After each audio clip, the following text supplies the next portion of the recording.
একাত্তরে গণহত্যার জন্য পাকিস্তানকে ক্ষমা চাইতে বলল বাংলাদেশ। প্রায় 15 বছর পর ঢাকা ও ইসলামাবাদের মধ্যে পররাষ্ট্র সচিব পর্যায়ে বৈঠক অনুষ্ঠিত হয়েছে। বৈঠকে একাত্তরে গণহত্যার জন্য পাকিস্তানকে ক্ষমা চাওয়ার আহ্বান জানিয়েছে বাংলাদেশ।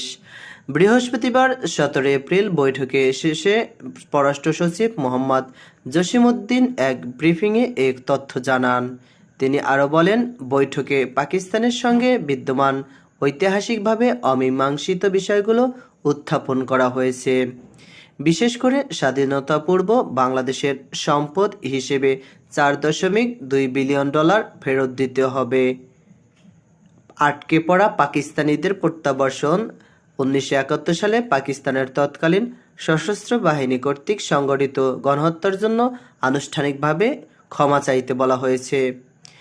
এছাড়া বৈঠকে শিগগিরই বাংলাদেশ পাকিস্তান সরাসরি ফ্লাইট চালু, পাকিস্তানের সঙ্গে দ্বিপাক্ষিক সম্পর্ক এগিয়ে নেওয়া, বাণিজ্য, জলবায়ু পরিবর্তন মোকাবেলা, পরিবহন, যোগাযোগ উন্নয়ন নিয়েও আলোচনা হয়েছে। ভবিষ্যতে দুদেশের যোগাযোগ বাড়িয়ে বাণিজ্যিক সম্পর্ককে এগিয়ে নিতে আলোচনাকে ইতিবাচক হিসেবে দেখছে উভয় পক্ষ। জসিমউদ্দিন বলেন, বৈঠকে পাকিস্তানের পররাষ্ট্রমন্ত্রীর সফর নিয়ে আলোচনা হয়েছে। সফরের তারিখ ও